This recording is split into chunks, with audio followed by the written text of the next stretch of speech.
I'm going to bring out my co-conspirator, Eduardo Ramos, known affectionately in the village as Lalo.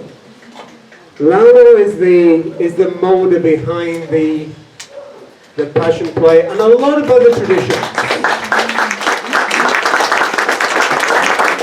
And if you ever see his dog Tequila, Lalo is not far away. She sticks to him like glue. He can take a seat if you like. Yeah? And Lalo will be here to answer any questions you have. His English is limited. But ask your questions in English or Spanish. But we'll get to that in a minute. Let's see. I saw that a few of you had actually attended before. I didn't know anything about the Passion Play when I came down to Mexico. And you know, has anyone eaten at Isabella? Yeah. Not bad, is it? Before that, what was it? Safta, yeah, before Colon. Before that, anyone remember? It was like a parking lot. And behind the Farmacias, I'm talking about behind the Farmacias Guadalajara in AJIJIC'S. And it had big 10-foot walls and metal doors, which were always locked. It was never used as a stage. So I always passed it. And one day I noticed that some people were painting columns. And because I'm curious, some people call it nosy, I went in there and I said, you know, what's going on? And I haven't been in Mexico very long, so I didn't understand really what they were telling me. But I got the impression that they were working on scenery. So I thought, oh, this is a good opportunity to improve my Spanish. So I went in there and I said, well, can I help? And they said, oh, they gave me a bucket of paint and a paintbrush, and they didn't quite know what to do with me. But that was my introduction to the Passion Play, and that was 10 years ago. And every year I'd show up and I'd paint, and it would get, they'd give me a little more responsibility, you know. I got to the papier-mâché sort of sculpturing, and then the marbling, and eventually the person who did the Master of Ceremonies didn't want to do it anymore. So they asked me if I'd be the Master of Ceremonies, and I've been doing that for the last 6 years, I believe. And it's a great honour, and my job really is just to explain what's happening before the various scenes in the Passion Play. Well, let me get back to the Passion Play. What is a Passion Play? So it's a pageant, it's a dramatic representation depicting the Passion of Jesus, his trial, suffering, and death. And Passion Plays have a long and complex history, involving faith, devotion, civic pageantry, religious and political censorship, large-scale revival, and historical reenactments. And for those unfamiliar with the Easter story, this is a sort of political rendition rather than a religious rendition. So I'll briefly go through the story, and this is what's depicted this week in AJIJIC. So 2,000 years ago in Palestine, there's a volatile relationship existed between the Palestinians and the Roman occupying authorities. And there was this group called the Sanhedrin. The Romans had given all civil authority over to the high priest, the Jewish high priest, which were called the Sanhedrin. And they sort of cooperated with the Romans, and as such were resented by the Jews. And the Jews were really looking for someone to come along and overthrow the Roman occupation. And they weren't very happy with the Sanhedrin. So this arrangement allowed the Sanhedrin to preserve their power, so long as they maintained peace and suppressed any sort of rebellion. But tensions ran high. The Romans didn't like being in Palestine. It wasn't a very popular outpost to be sent to. This particular year, during Passover, which is a Jewish celebration, lots of people came to Jerusalem. The place was full. And this always increased the tensions. The Romans got very nervous. And the Sanhedrin got very nervous. They liked this arrangement. They got to retain their power. So the temple was the hub, the financial hub of Jewish society. And it was where all the money was exchanged. There was lots of financial transactions going on. And this benefited the Sanhedrin greatly. Now, Jesus, who was getting a reputation as a bit of a rebel, he thought this was sacrilege. So he went into the temple. You probably know the story that he turned over the tables and he caused a ruckus. And the Sanhedrin were not very happy about this. They'd heard about him and they considered him a troublemaker. So they considered him a dual threat. He was a blasphemer because he was saying that he had some sort of divine right, his existence was divine. And also, he was a threat to the status quo. So the Sanhedrin decided he's got to go. We've got to get rid of him. So they plotted his demise. Now that night, the night before Passover, Jesus dined in a house of a friend, and he dined in secret because he knew he was a wanted man. And it was a poignant meal, and it was foreshadowing the betrayal that was to come. The Sanhedrin, in that time, there were a lot of spies. People used spies all the time to figure out what was going on. And one of the spies was Judas Iscariot, who had been recruited by the Sanhedrin. And after the meal, they went to spend the night in at the foot of Mount Olives in the Garden of Gethsemane. And the Sanhedrin guards came along, and Judas kissed Jesus on the cheek to identify him to the guards, and they arrested him. He was then taken to the house of one of the Sanhedrin, and he was interrogated, and they tried to get a confession out of him, but he was quite stoic, and despite the beatings he received, he stayed quiet. Now, unfortunately for the Sanhedrin, their authority was limited. Only Rome could sentence a man to death. So the priest devised a scheme branding Jesus as an insurrectionist threatening Roman rule. And early next day, they presented their case to Governor Pontius Pilate. Now, Pilate didn't like the Sanhedrin. He was indifferent to their pleas. And he sought to avoid involvement. So he found out that Jesus was born in Galilee, and he sent him over to probably King Herod. Let him deal with it. So they go over to King Herod. King Herod had heard about Jesus and the miracles. And he expected a bit of a magic show and was quite disappointed when Jesus refused to perform any miracles. So he said, I don't want to deal with you. Go back to Pilate and let him deal with you. So Pilate's not very happy about this, but the Sanhedrin returned with Jesus. And Pilate said, this is Jewish law. I don't want anything to do with it, But the Sanhedrin said, well, if there's trouble and word gets back to Rome, then you are in, your position here is going to be in serious jeopardy. So, so Pilate says, well, look, I'll tell you what I'll do. I'll just flog him. I'll give him a good beating. Let him go. That's it. We're done with it. And he said, so they did flog him. And they said, okay, well, that's it. The Sanhedrin said, no. He has to be killed. And they couldn't pronounce the death sentence. So the Sanhedrin played on Pilate's fear of Roman retaliation should unrest break out. And cornered, Pilate consented to the death sentence on the condition that the crowd could choose Jesus over another criminal, another insurrectionist, Barabbas. And Pilate basically declared his innocence, saying, look, you chose Jesus to be crucified, and famously washed his hands of the whole situation.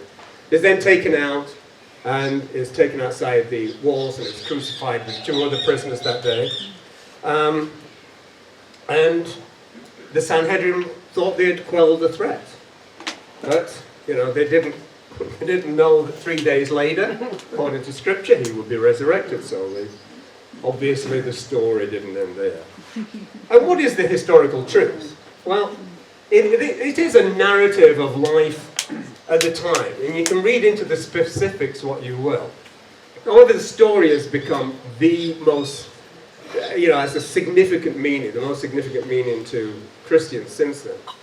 Now, the plays, the Passion plays, were a common way to spread the story.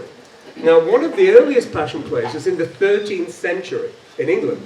And they used to be part of the guilds used to put on these plays that used to be called mystery plays, places like York and Chester.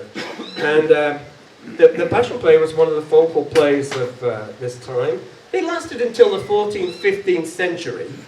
And they were actually spread throughout the world. The most famous being, I don't know if you've ever heard this, the Oberammergau Passion play in Bavaria, in Germany. And that was first performed in 1634. And it's performed every 10 years. And in 2010, half the inhabitants of Oberammergau took part in the Passion play. Over 2,000 villagers brought the story of Jesus of Nazareth to life for audiences that flock in from around the world. Here in AJIJIC it's a little more modest than that. But there are, well, probably hundreds, probably a couple of hundred people involved in this play. And it is truly a work of the village. It is everybody in the village, every barrio, every neighborhood is involved, and it truly is, a work of art for the people and by the people. Now, we're in our 46th presentation this year, and it started when Lalo was in high school, and he heard about the Passion play, and he decided, that he'd like to put it on. So that year, apparently they had uniforms made of crepe paper, red and gold crepe paper, and the cross was made of cardboard, and it was a very humble experience, but that was the first one, and every year it's got a little more sophisticated. And the Crucita up in the hills? You see it from AJIJIC, little white building, the Crucita. That's where they used to go. In fact, if you take the path up there, you will see the Stations of the Cross, which are 12 or 13 different events that happened as Jesus carried the cross in olden days to Calvary. And those stations are represented every 100 meters or so, all the way up to the Crucita.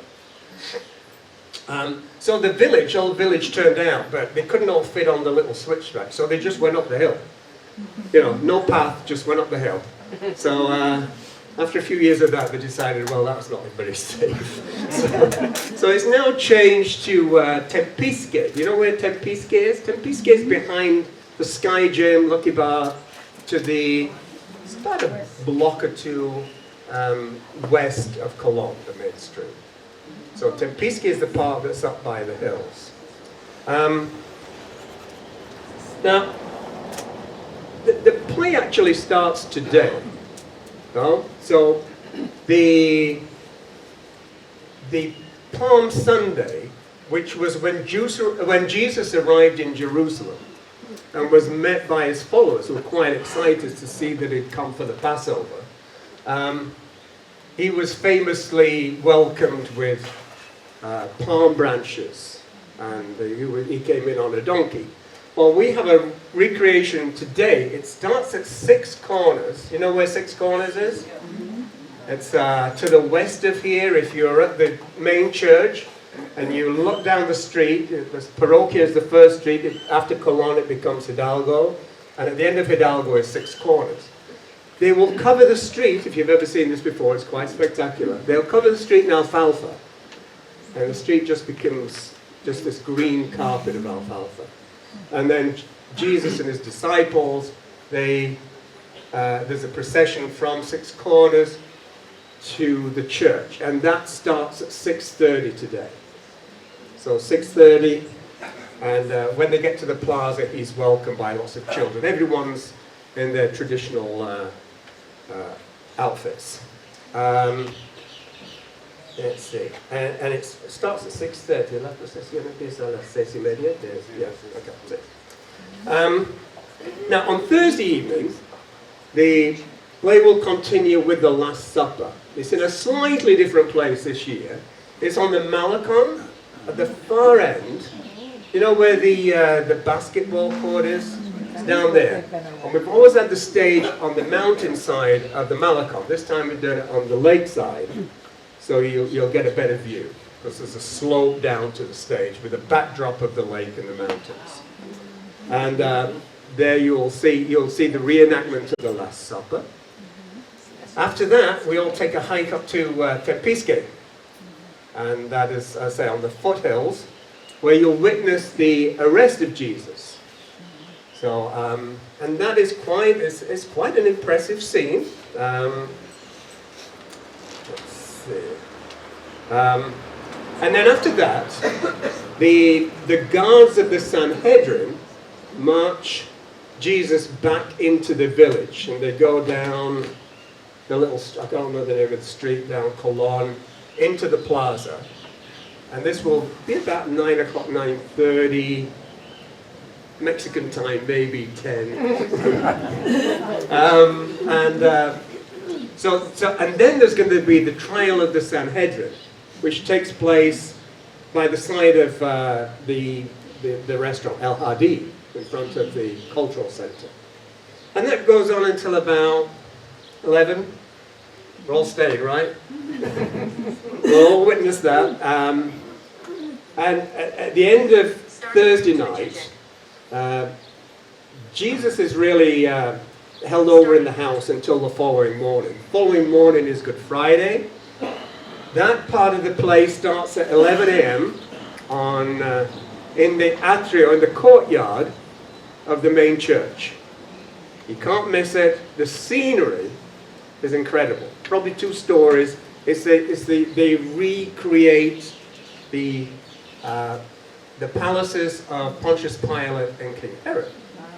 So it's very spectacular. Where are we? Yeah. So after as you remember from the story, the trial with Pilate, Herod, Pilate, flogging. Then Jesus takes the cross and he walks through the street. So I walk down past the plaza, across Cologne, go Juarez, I believe, or Tempisque, and it's just a long procession that goes up to the foothills. And all the streets are decorated in the bunting, the chino, papel, ¿cómo se llama? Papel de China in purple and white. It's a very impressive scene. And once up at Tempisque, they will reenact the crucifixion with three people on crosses that are raised up. It'd look a lot better if it wasn't for the microwave antenna in the background. But if you squint, you can sort of, take it out. But it's a very emotional scene. And so, and then the next day, Saturday, it's not really a part of the Passion Play, but there's a mass in the churchyard. At which point, there's a tomb built, and a stone is rolled away. Jesus comes out, and he stands on top of the tomb. Now, and he stays there for the entire mass. Now, when he's standing up there, he stands like this, that he's come by. As time goes on, so you can tell when you arrive how long he's been there. It's like the old clock, finishes like this. And then that's the end of the Passion Play for this year. Now, the whole thing, it garners a lot of media attention. Unfortunately, there are drones taking photos, which sort of ruins the atmosphere a bit, being strafed by the buzzing of drones. There's lots of cameras and lots of. It's a very big deal, and it's even more impressive to know that all the participants are probably your painters, your construction workers, your plumbers, your cleaners, your gardeners. I mean, these are it's only them. There is no professional involvement whatsoever. It's not sponsored by anyone. The church doesn't help, the government doesn't help, no one helps. They're all responsible for either donating their own stuff of finding funding. And, you know, this is, and thank you for your generosity today. All the funding from today will go to the Passion. We have, tonight, after the, well, actually starting at 4, there's another fundraiser in the plaza. Has anyone been to the Verbena Jamaica del Pasado? No? Oh, you're in for a treat. You may not recognize the name, you may have been there before. It's an old-fashioned kermesse. Now, kermesse is a community fundraising. And each barrio, each neighborhood is responsible for bringing food and ovens, and they cook the traditional Mexican food in the traditional way. And so there's a whole slew of stalls selling drink and typical food done in the old way. And I think we still have, you know, you're going to have plates of clay, you're not going to have nothing, you know, no paper or anything. It's, and at 9:30, ¿9:30? No luces. No. ¿A las 9? Okay. At 9 o'clock, they cut the lights in the plaza. And they light the entire plaza by torches or candles. And so it's it's very impressive. There'll be entertainment there too, and it's a basic kermesse. It's another fundraiser for the Passion. So don't miss it. The food's fantastic. The atmosphere is just great. Now, Lalo's been in charge of the play for the last 50 years. And there is a committee where tasks are delegated. But Lalo chooses, the one thing that Lalo asked for and got is that he chooses Jesus, right? So he picks someone, it's a big honor, as you can imagine. He picks someone who's worthy, who's, you know, is not, has demonstrated that he's a good village citizen, right? And it's a great honor to be chosen. And, you know, first and foremost, it's based on the character. Most deserving, capable, and who looks the part, right? Because we all have this image of Jesus. Now, one year, a friend of ours, he really wanted to be Jesus. He's a good guy, and Lalo said, yeah, but you gotta lose weight. You know, we can't really have a fat Jesus. Right? Just doesn't fit the part. He promised, okay. So it's getting, and he was chosen in maybe November. So it gets to New Year, and he's losing the weight, and everything's looking good. However, in February, the weight started to come back on. And so come Easter, he sort of gained it back. So we had a less traditional, you know, Jesus with a less traditional physique. And when he was coming in on the procession, he's on the donkey, and the donkey's like that. He said, no, you know, go get down and we'll put a little kid on the donkey. So that's what we did. And I don't think I've ever seen a donkey smile as much as so, and when it came time to put him on the cross, you know, he's a big lad, you know. He's top heavy. So usually there's 4 ropes managing the raising of the cross. And there were some nervous moments as the cross swayed. But it was fine, and you know, everyone appreciated his role and his efforts. There was also this year, Lalo told me about another actor who let the role go to his head. So I thought it was a little better than his mere mortals, you know, the other actors. And there's a scene where Jesus is slapped, and so they give him a little slap, you know, but they do make contact. And he said, no. You know, don't touch me. Don't touch me. And he was very arrogant, and you know, people were getting a little irritated with his attitude.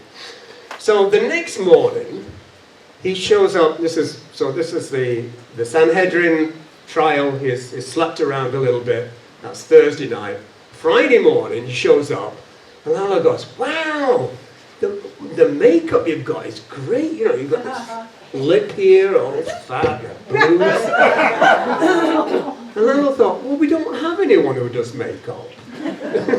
So what happened? So the story is that when he slapped, he slipped and fell and hit his face on the floor.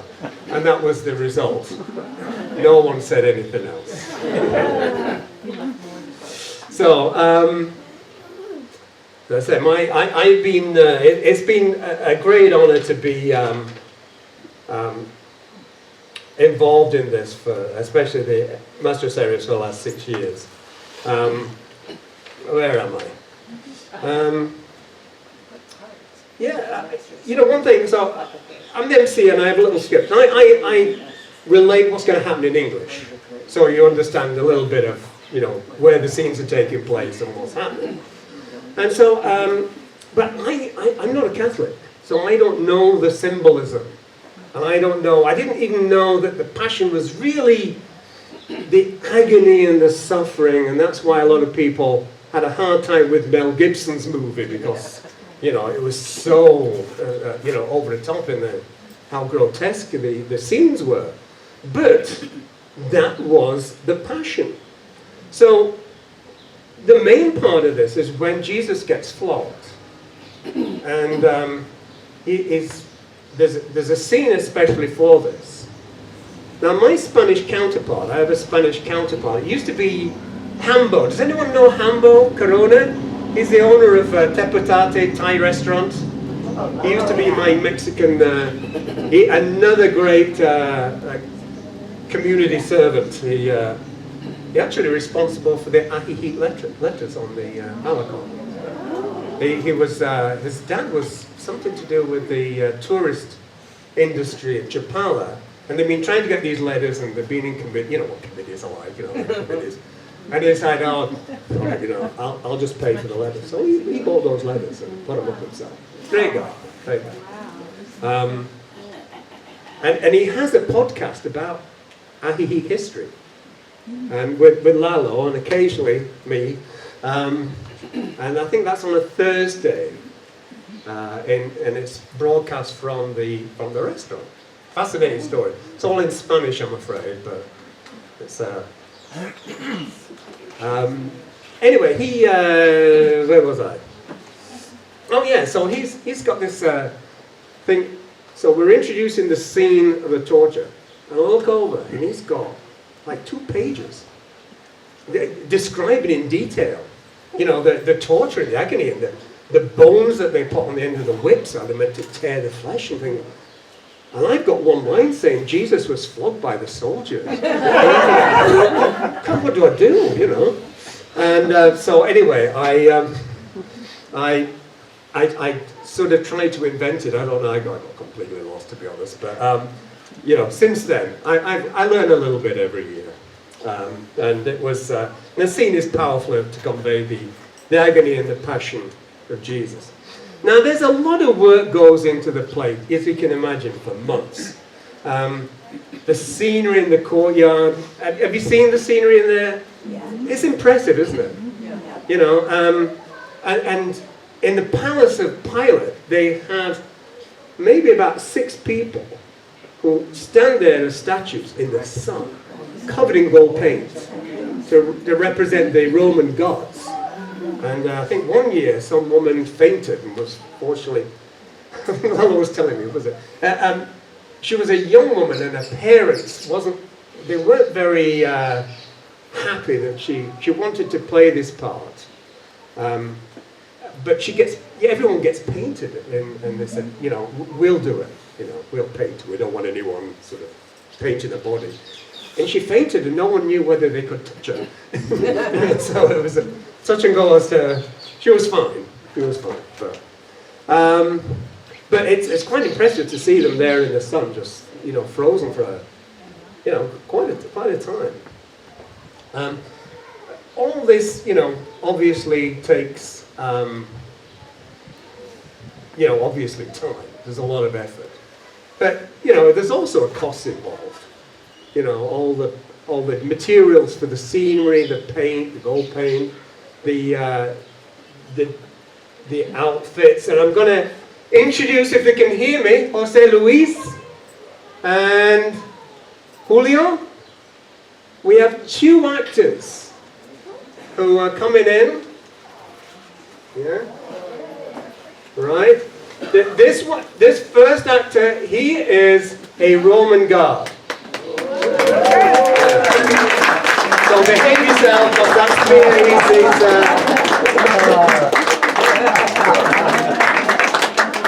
Jose. So yeah. So this is typical of the outfits. The outfits of Pilate and Herod, they're a lot more sophisticated. But as you can see, he's into it. And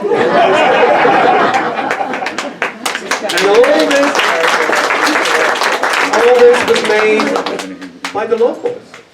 You know, a lot of work, a lot of dedication, and you know, these costs. You okay? Stop it. This is Jose Luis. Now, Jose Luis, let's say this. This is his 12th year of participating. And he does it every year. Now, you might have seen him here. It's not the first time he's been on this stage. A few years ago in Open Circle, we had a woman called Alejandra who helped local businesses. I don't know whether anyone attended that. Anyway, she selected Jose Luis's taco stand and tried to help him, you know, publicize it, you know, try to organize it, etc. Jose Luis has a taco stand opposite Sky Gym. So, I don't know if you've seen it, it's on the lakeside. Delicious tacos, they're the best. Best tacos. Jose Luis. So, you know, he's a chef, he's a cook. He owns his own business. And every year he dedicates his time to... Siempre has tenido el papel de un soldado? So every year he has the same role as a soldier. He looks the part. And this is Julio. Julio es apóstol. ¿Quién es? Yeah. ¿Cuál? Andrés. So the namesake of the village is Andrew, the disciple. Andrew, and he's been doing it for two years, right? Yeah, 2 years, and he's a construction worker and a painter. This is his, you know, this is the people that participate.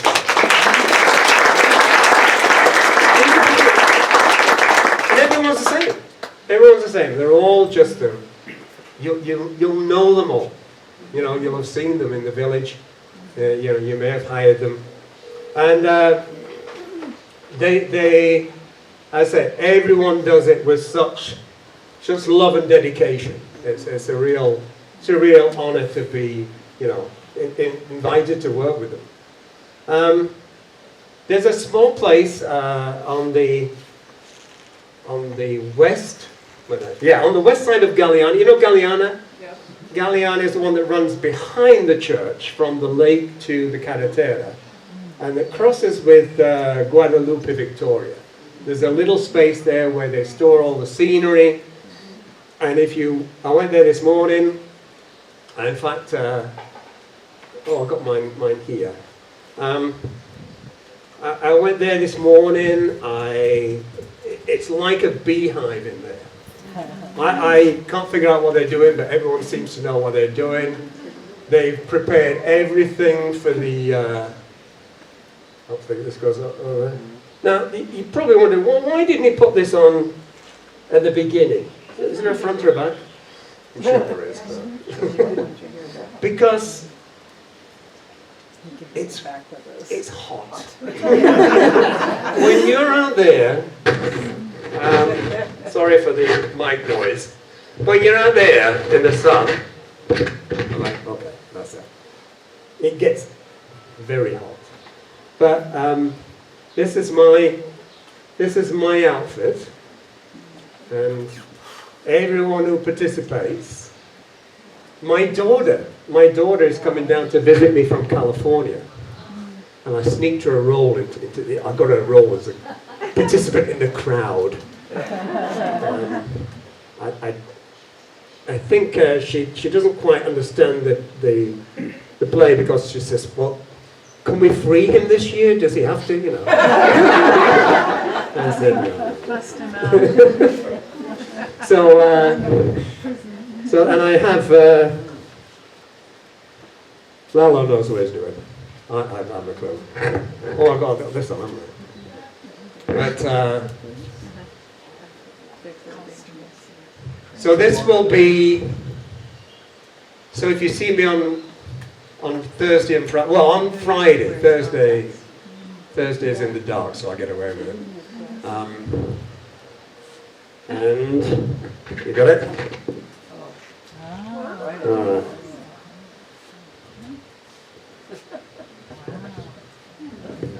And I am transformed. Alright?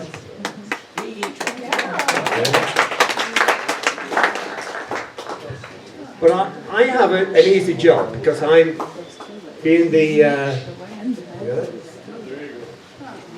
being the Master of Ceremonies. I can read the scripts. It's a bit like the bare stage theatre or whatever it is. You know. Don't ask me to remember anything.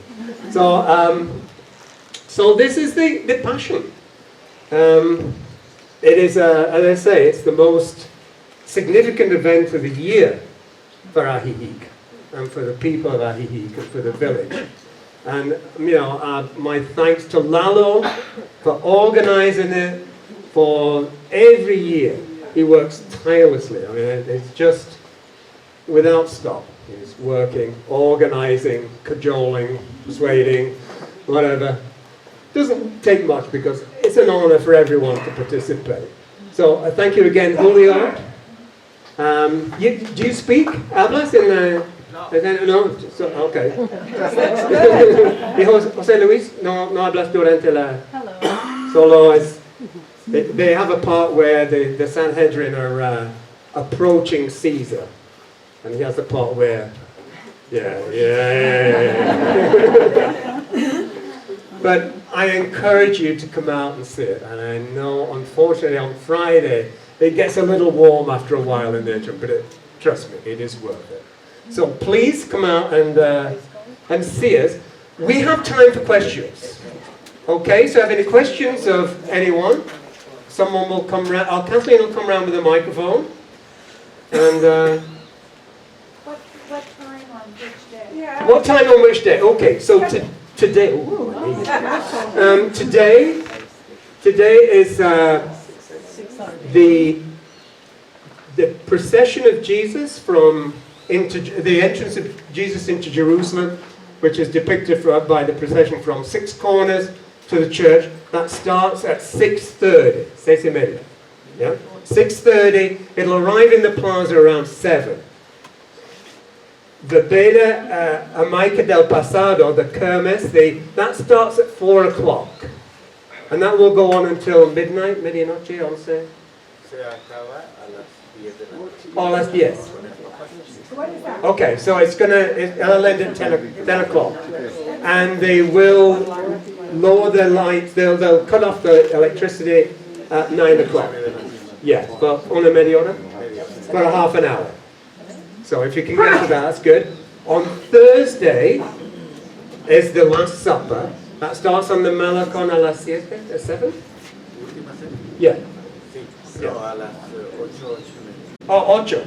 Okay. So 8:30 is the Last Supper on the Malacon. Then the walk up to the hill to witness the arrest of Jesus. 9 o'clock, that's right? Yeah.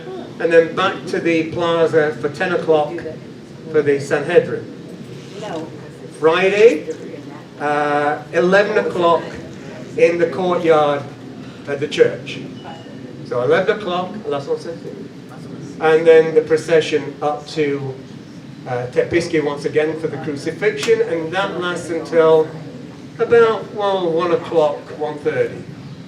And there's a somber procession as they bring the body of Jesus back down to the church, and there's a little ceremony inside the church, and that finishes everything.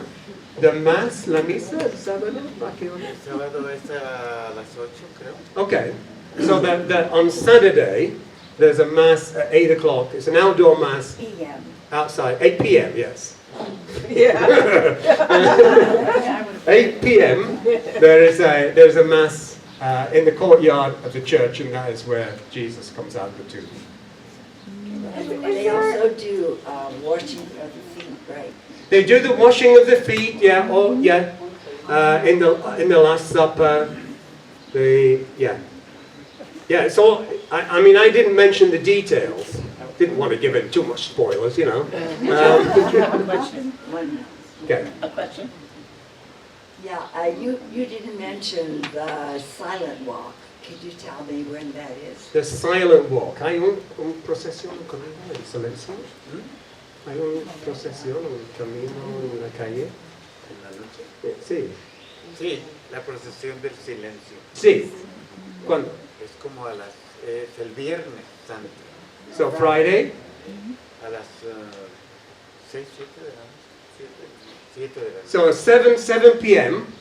Yeah, there'd be a silent. ¿Y dónde? Empieza en las 6 esquinas y viene una imagen de la María Dolorosa. Okay. Y una cruz y cadenas.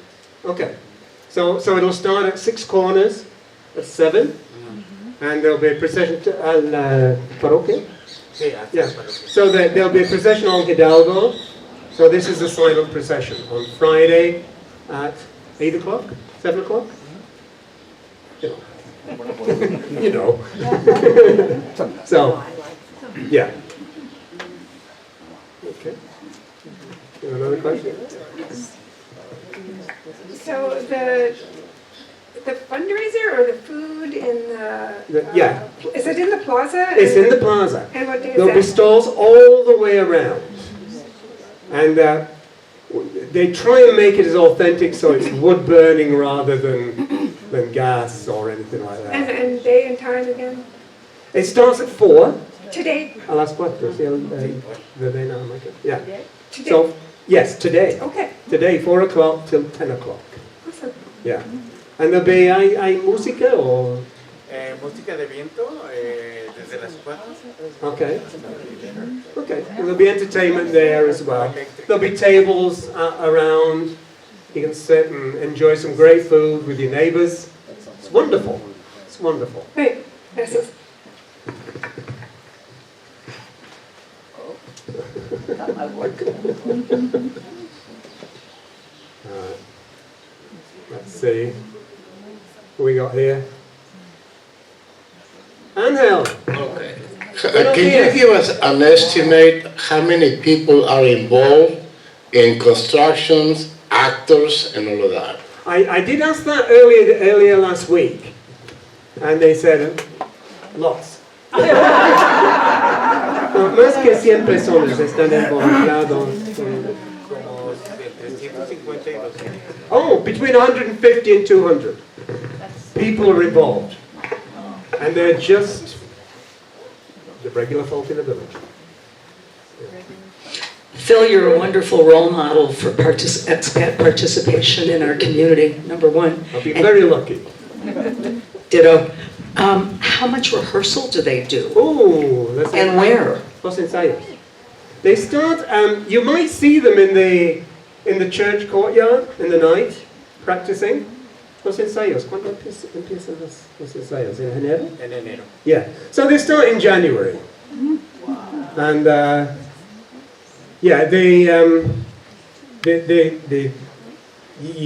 I say, if you're passing the church at about 9 o'clock or later, they'll be practicing in the courtyard.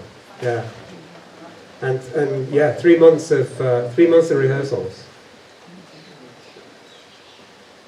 Any other questions? Oh, another one here. Careful. Is it Well, performed? you wait for the mic that everyone can hear. Is the play performed in any of the other communities along the lake? You know, San Antonio used to have one. I don't know where they have one. Hay otras pasiones, otras obras.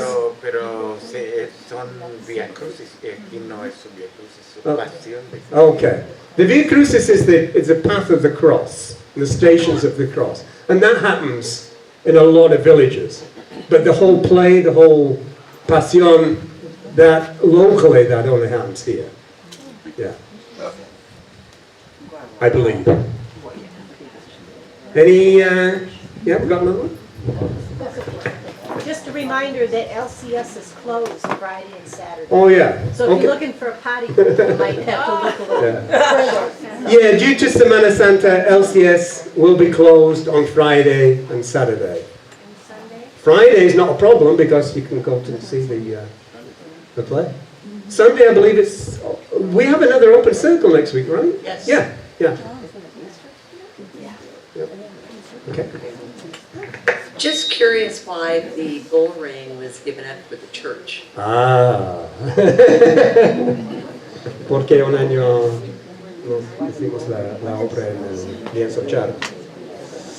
Porque tuvimos un mal sacerdote que no nos permitió hacerla en el atrio. There was a priest that wouldn't allow. There was a priest from the church who didn't want the Passion to be performed in the courtyard of the church. So yeah, one year it was in the plaza. The next, yeah, 1 year it was in the plaza.